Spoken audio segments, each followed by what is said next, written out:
Hello to everyone. Hello बच्चा party. I hope आप सभी बहुत अच्छे होंगे और आप सभी की दुआओं से हम भी बहुत अच्छे हैं।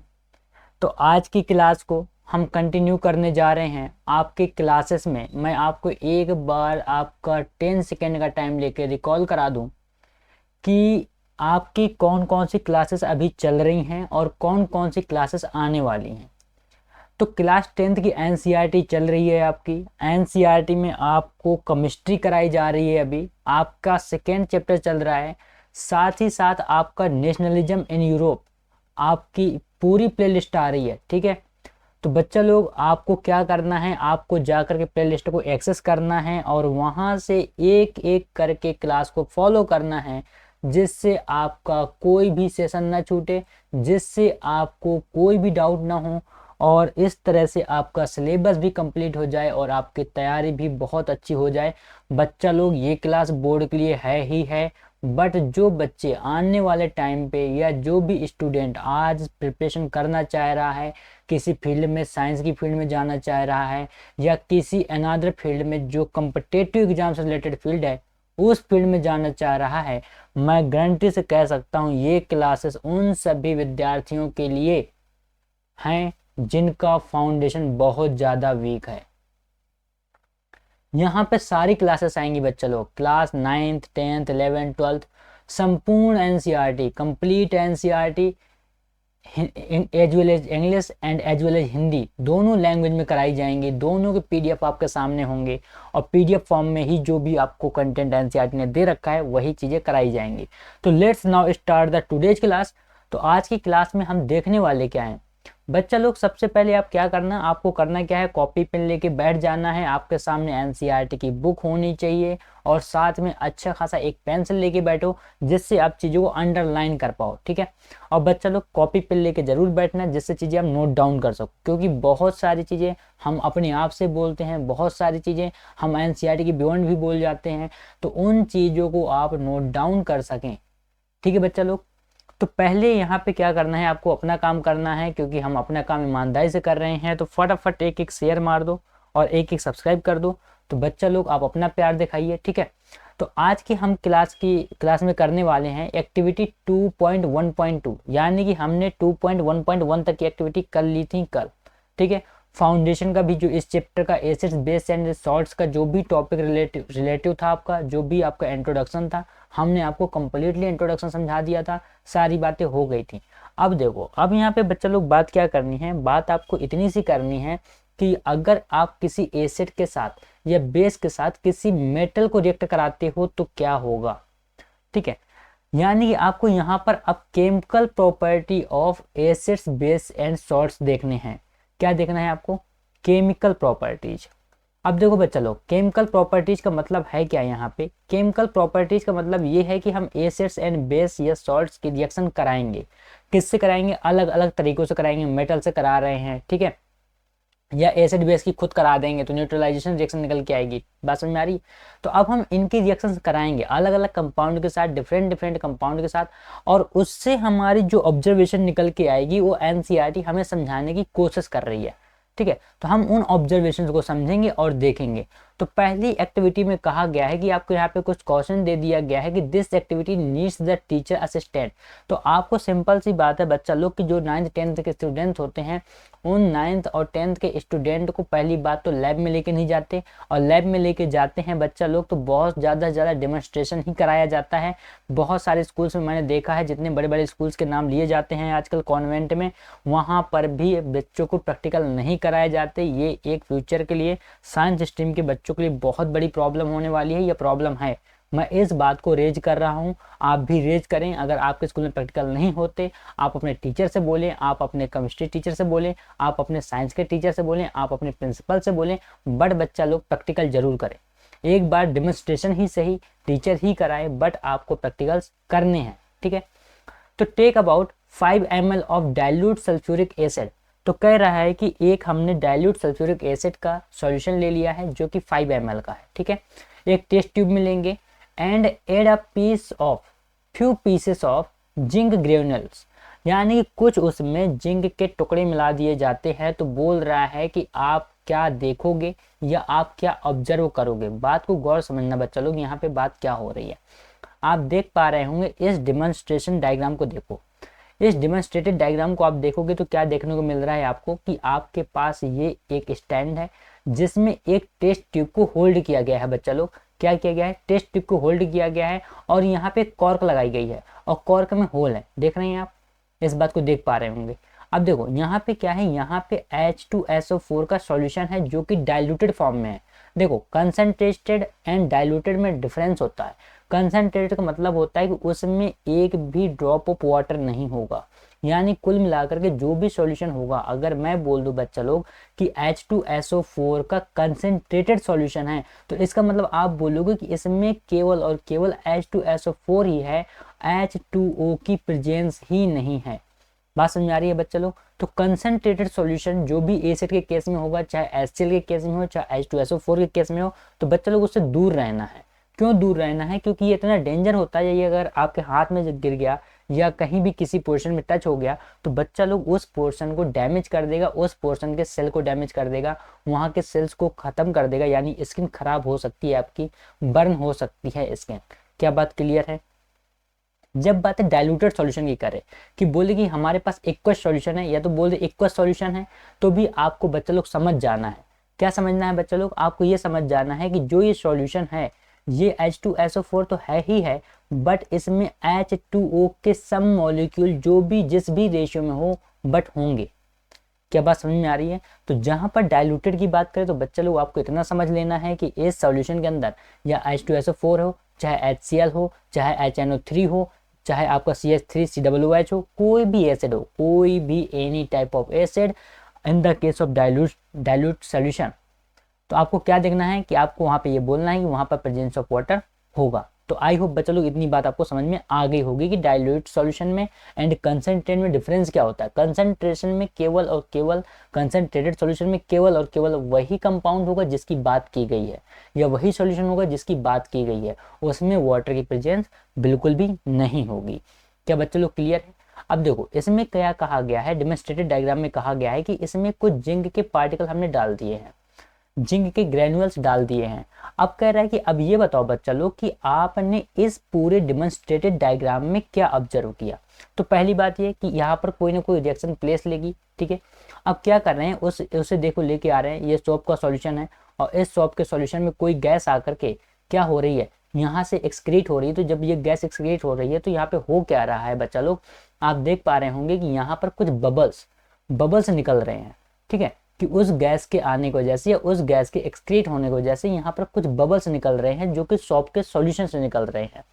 बात समझ आ रही है बच्चा लोग, नहीं आ रही है तो आपको ये भी देखना है कि आपने क्या ऑब्जर्व किया। आपने ये ऑब्जर्व किया कि सर हमने ये ऑब्जर्व किया कि यहाँ पर जो H2SO4 का सॉल्यूशन है उसमें जिंक ग्रेनुअल्स डाले गए और उन जिंक ग्रेनुअल्स के डालने की वजह से यहाँ से सर कोई गैस रिलीज हो रही है। अभी पता नहीं कौन सी गैस रिलीज हो रही है, हम केवल अभी समझने की कोशिश कर रहे हैं, ठीक है।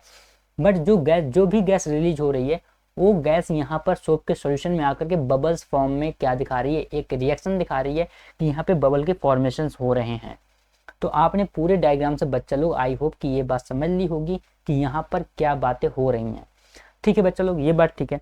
तो यानी होने वाला क्या है, यहाँ पर अगर आप देखेंगे तो Zn प्लस H2SO4, क्यों, डाइल्यूट सॉल्यूशन में H2SO4 है और यहाँ पर जिंक है, तो यहाँ पर रिएक्शन क्या प्लेस लेगी, यहाँ पर बनेगा बच्चा लोग जिंक सल्फेट और हाइड्रोजन गैस निकल जाएगी।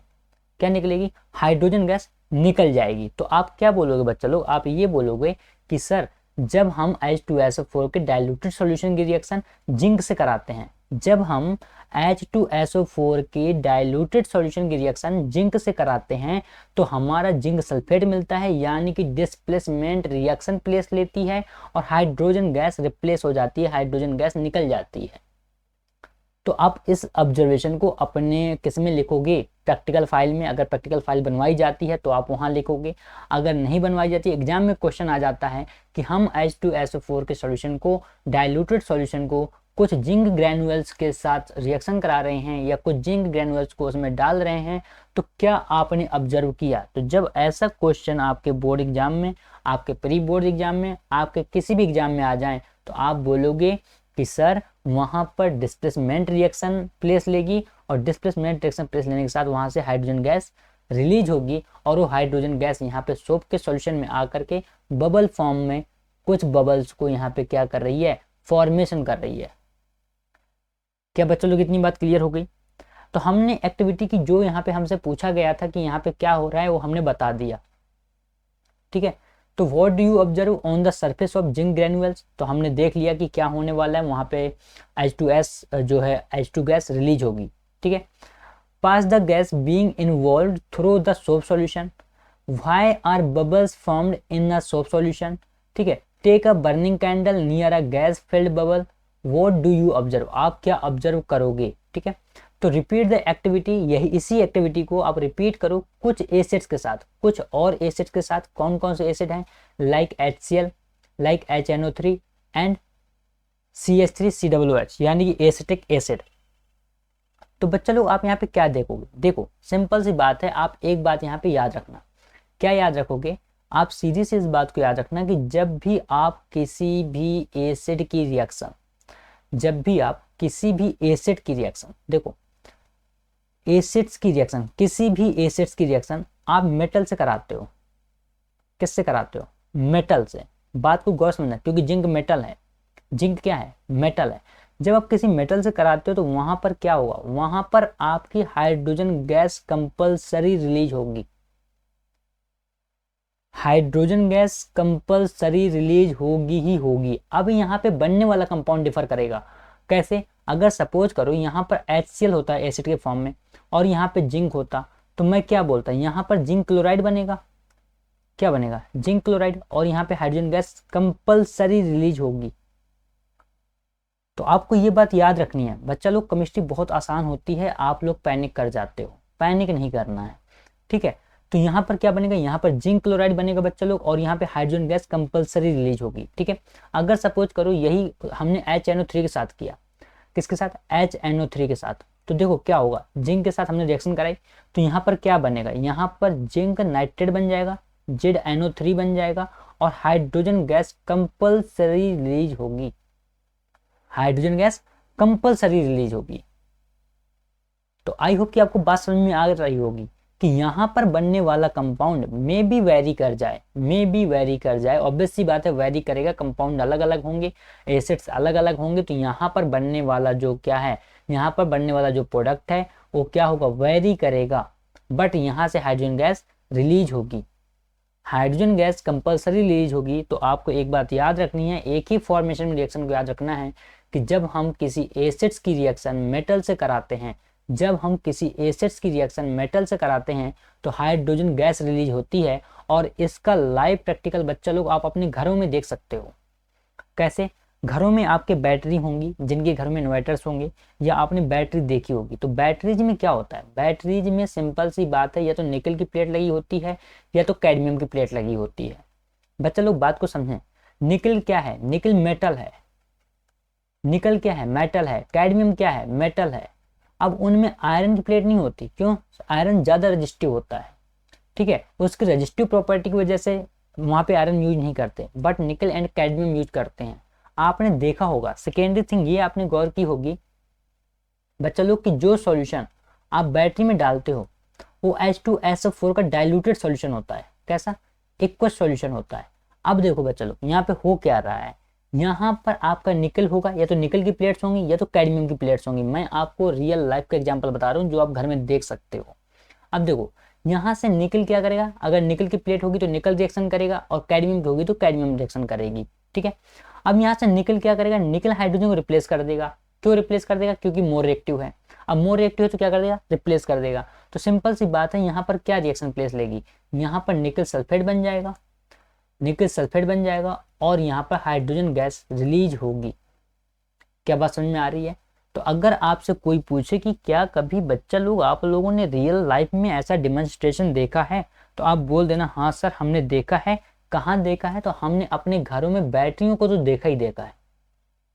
जिन जिन बच्चा लोगों के घर में इन्वर्टर लगे होंगे तो वो बच्चा लोग अपने आप को समझा सकते हैं कि हाँ सर हमने देखा है इस चीज़ को, हमने ऑब्जर्व किया है इस चीज़ को, ठीक है।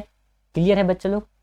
तो चलिए, यही बातें बोली गई हैं कि देखो आपको क्या मिलने वाला है, आप एसिड एंड मेटल की सिंपल सी रिएक्शन कराओगे तो यहाँ पर सॉल्ट मिलेगा, ठीक है, और हाइड्रोजन गैस रिलीज होगी। तो मैंने वही बात बोली, यहाँ पर मिलने वाला कंपाउंड आपका वेरी कर सकता है, बट यहाँ से कंपल्सरी हाइड्रोजन गैस रिलीज होगी।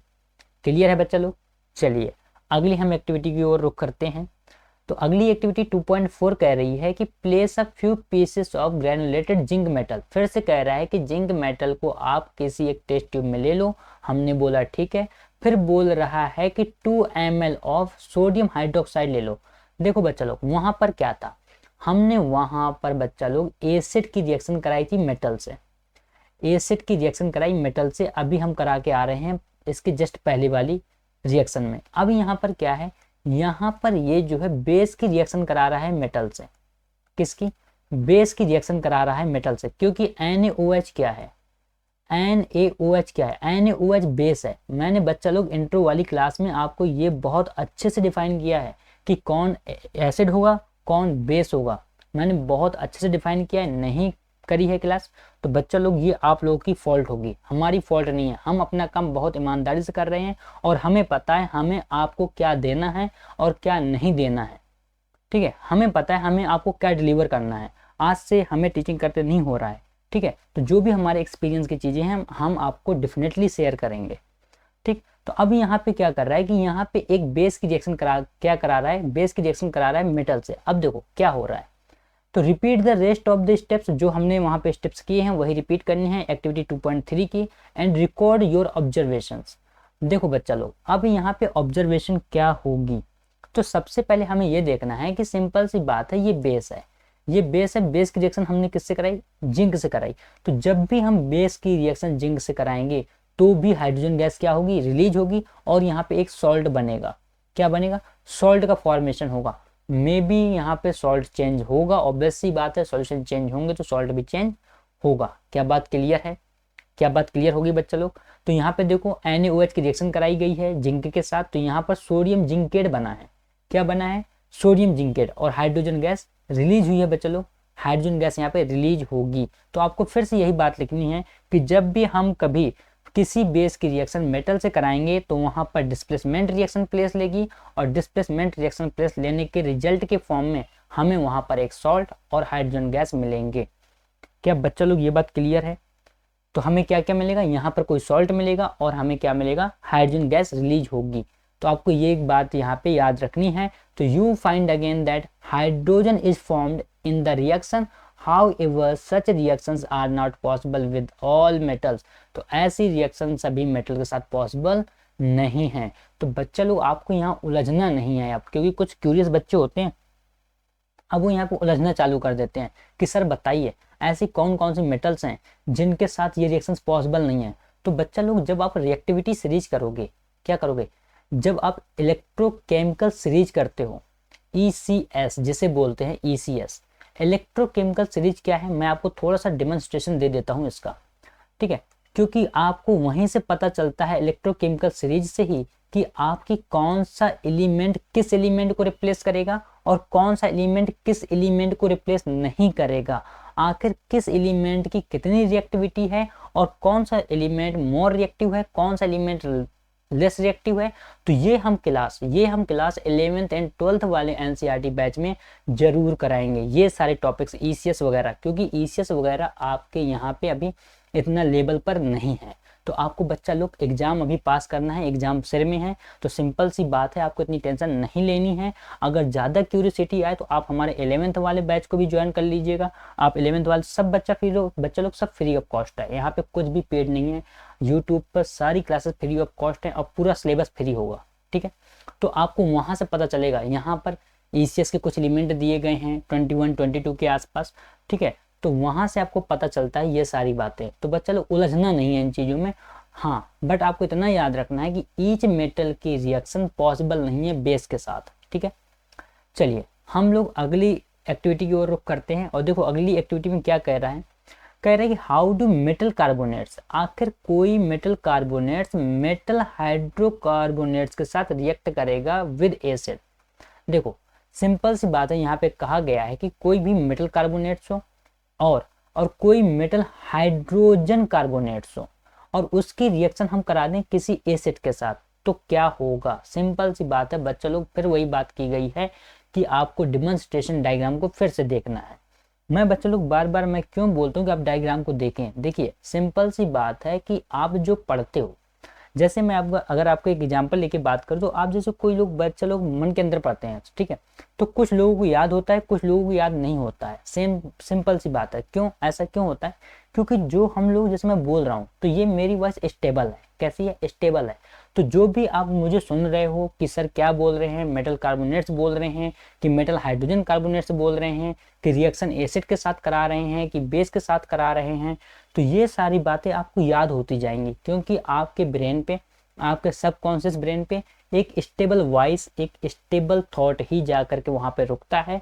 तो सिंपल सी बात है, जो भी डायग्राम होते हैं, जो भी पिक्टोरल डायग्राम होते हैं या जो भी डेमोन्स्ट्रेटेड डायग्राम होते हैं, वो एक तरह से हमारे लिए स्टेबिलिटी का काम करते हैं।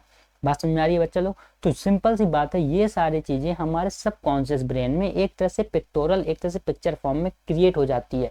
जैसे हम कभी मूवी देखने जाते हैं ना बच्चा लोग, तो क्या होता है, मूवी में पहले पूरा सीन हो जाता है, बाद में फ्लैशबैक आता है ना?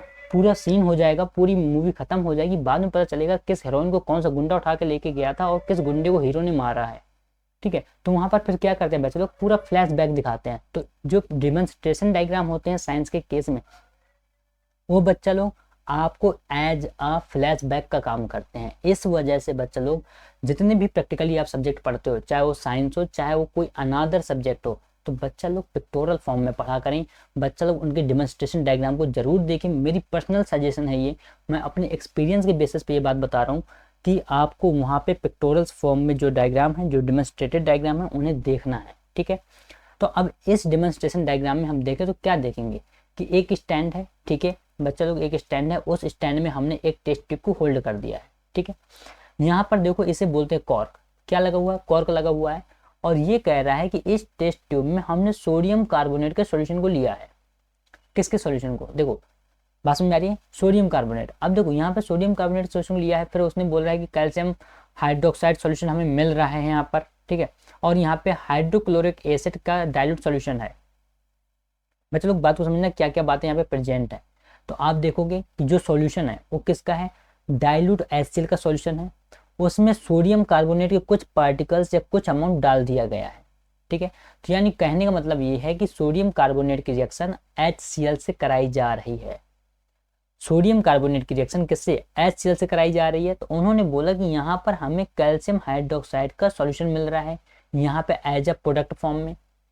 बात समझ में आ रही है बच्चे लोग? और यहाँ पे कार्बन डाइऑक्साइड गैस बन रही है।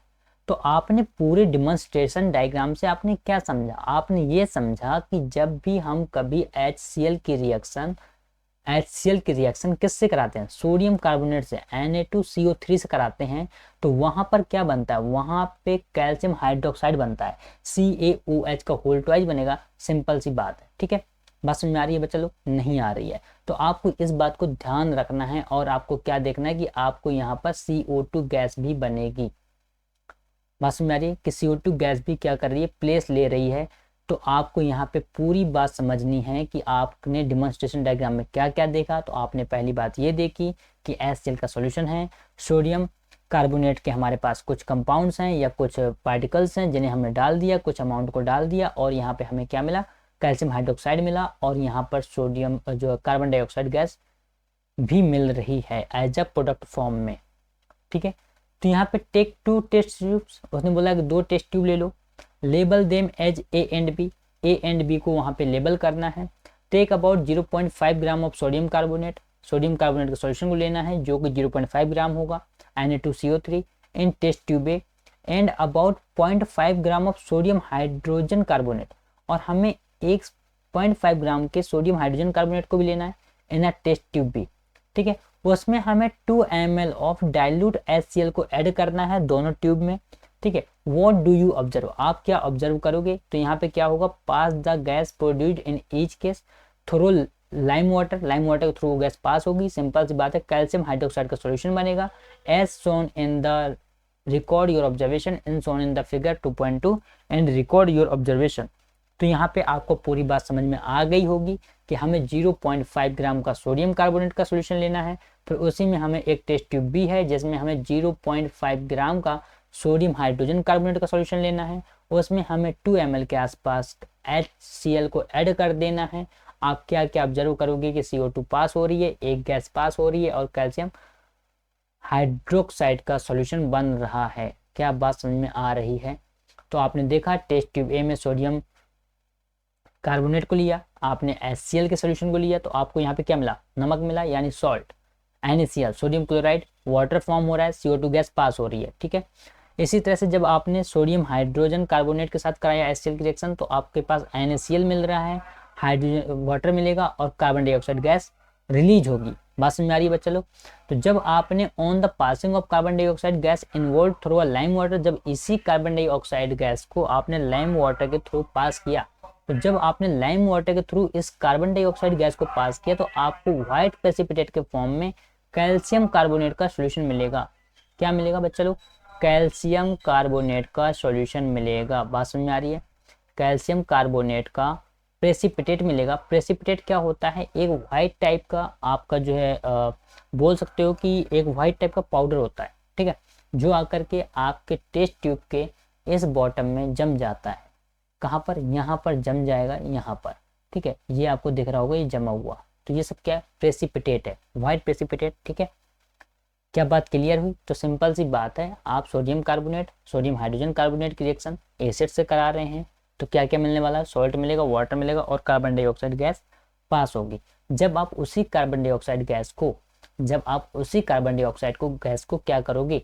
लाइम वाटर से पास करोगे। लाइम वाटर से पास करोगे तो आपको कैल्शियम कार्बोनेट का प्रेसिपिटेट मिलेगा, व्हाइट प्रेसिपिटेट मिलेगा। क्या बात क्लियर होगी बच्चा लोग? और वहां पे वाटर भी फॉर्म होगा। चलिए, आई होप कि इतनी बात क्लियर होगी, ठीक है। तो इसी तरह से जब आप कैल्शियम कार्बोनेट को फिर से अगेन वाटर एंड CO2 के साथ रिएक्शन करोगे, तो यहाँ पे क्या होगा? ये सारी चीज़ें घुल मिल जाएंगी और सोल्यूबल इन वाटर हैं ये सारी चीज़ें। तो आपको यहाँ पे CaHCO3 मिलेगा, यानी कि कैल्शियम हाइड्रोजन कार्बोनेट। यहाँ पर क्या फॉर्म होगा? Calcium hydrogen carbonate. क्लियर है बच्चा लोग? क्या फॉर्म होगा? कैल्शियम हाइड्रोजन कार्बोनेट, ठीक है। तो यही बात बोली गई है कि limestone, chalk and marble are different forms of calcium carbonate. तो all metals carbonates and hydrogen carbonates reacts with acids to give a corresponding salts, carbon dioxide and water. तो यही बात बोली गई है कि जब आप किसी भी मेटल कार्बोनेट या मेटल हाइड्रोजन कार्बोनेट की रिएक्शन एसिड से कराते हो, किससे? एसिड से कराते हो, तो वहां पर आप एक करस्पॉन्डिंग सॉल्ट दोगे। जिस भी टाइप का वो कार्बोनेट होगा या जिस भी टाइप का वो क्या होगा? हाइड्रोजन कार्बोनेट होगा, मेटालिक हाइड्रोजन कार्बोनेट होगा, उसी टाइप का आप क्या दोगे? एक सॉल्ट दोगे और आप वहां पे कार्बन डाइऑक्साइड गैस रिलीज होगी एंड वाटर भी बनेगा। और जब आप इसी कार्बन डाइऑक्साइड गैस को रिएक्ट करा देते हो किससे? लाइम वाटर से, CaOH के होल ट्वाइस से, तो आपको क्या मिल जाता है? CaCO3 का व्हाइट प्रेसिपिटेट मिल जाता है, व्हाइट प्रेसिपिटेट। क्या बच्चा लोग बात क्लियर हो गई? आई होप कि बच्चा लोग बात क्लियर होगी। तो इस बात को भी आपको ध्यान देने की ज़रूरत है। तो ठीक है, आपको यहाँ पे दोनों एक्टिविटी क्लियर हो गई। तो थैंक यू सो मच, मिलेंगे नेक्स्ट क्लास में। इसी वजह से एक क्लास में 2 एक्टिविटी से ज़्यादा नहीं करा रहे हैं, ताकि बच्चे लोग आपको एक्टिविटी बहुत अच्छे से रेडी हो जाए, ठीक है। तो thank you so much, share करना ना भूलें।